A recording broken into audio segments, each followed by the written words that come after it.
नमस्कार मु दीप्ति स्वागत करुच्ची दीप्ति's फूड क्लब को। आज चलतु बनैबा साबुदाना खिचड़ी बा यहाँ को आमे कहि परिबा साबुदाना उपमा बोली। ताहले डेरी न करी चलतु आरंभ करिबा। साबुदाना खिचड़ी बनैबा पई प्रथमे आमे किछि बादाम को एभଳି भाबरे क्रश करी ग्राइंड करिनेबा। एठारे मु भजा बादाम को ग्राइंड करि नउछि, आपण कंचा बादाम को भाजी एहार पाउडर बनैबे। एबे यहाँ को आमे रखिदेबा साइड रे।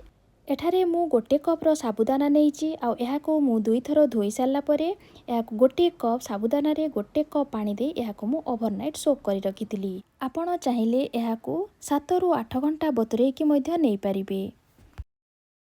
एबे आमे सेथिरे देई देबा आगरु क्रश करी रखिथिबा बादाम रो पाउडर को। एभଳି भाबरे आमे 5 रु 6 टेबल स्पून एथिरे दे यहाँ को भल भाबरे आमे मिक्स करनेबा। एबे एभଳି भाबरे मिक्स कर सारला परे एबे यहाँ को आमे रखिदेबा साइड रे। एबे चलंतु जिबा साबुदाना खिचड़ी बनेबा प्रोसेस को। साबुदाना खिचड़ी बनेबा पई प्रथमे आमे गैस को ऑन करि नेबा आउ सेथिरे आमे नै जिबा गोटे पैन गरम हे गला परे सेथिरे मु देई दूची 2 टेबल स्पून रो ऑयल आउ सेथिरे दूची हाफ टेबल स्पून रो जीरा आउ एबे आमे सेथिरे देई देबा गोटे सुखिला लंका। ता सहित एठारे मु देई दूची हाफ कप रो पियाज को एभଳି भाबरे काटिकी आउ एबे आमे सेथिरे देई देबा किछि करी लिव्स को देई साला परे एबे आमे सेथिरे देई देबा गोटे ग्रीन चिली को एभଳି भाबरे काटिकी।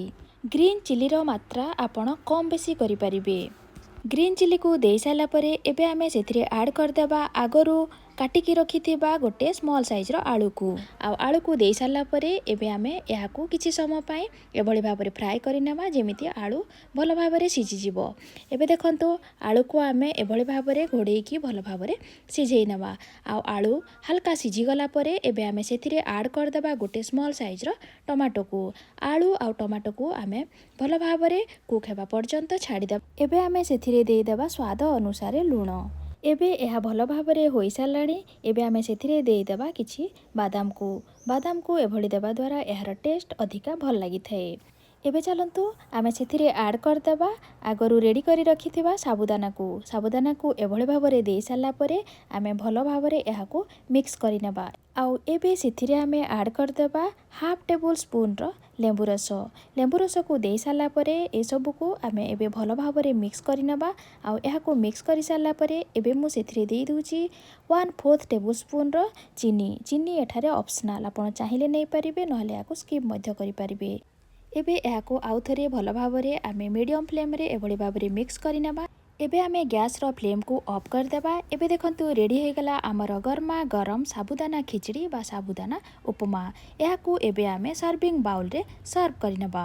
आपण निश्चय यहाँ को थरे ट्राई करंतु। यार टेस्ट केमिति लागिला मते कमेंट्स माध्यम रे जणांतु। चैनल रे नुआ अछंती चैनल को सब्सक्राइब करंतु। सब्सक्राइब कला परे साइड रे थिबा बेल आइकन को प्रेस करंतु जहा फल रे न्यू रेसिपी रो नोटिफिकेशन आपण पाई परिबे।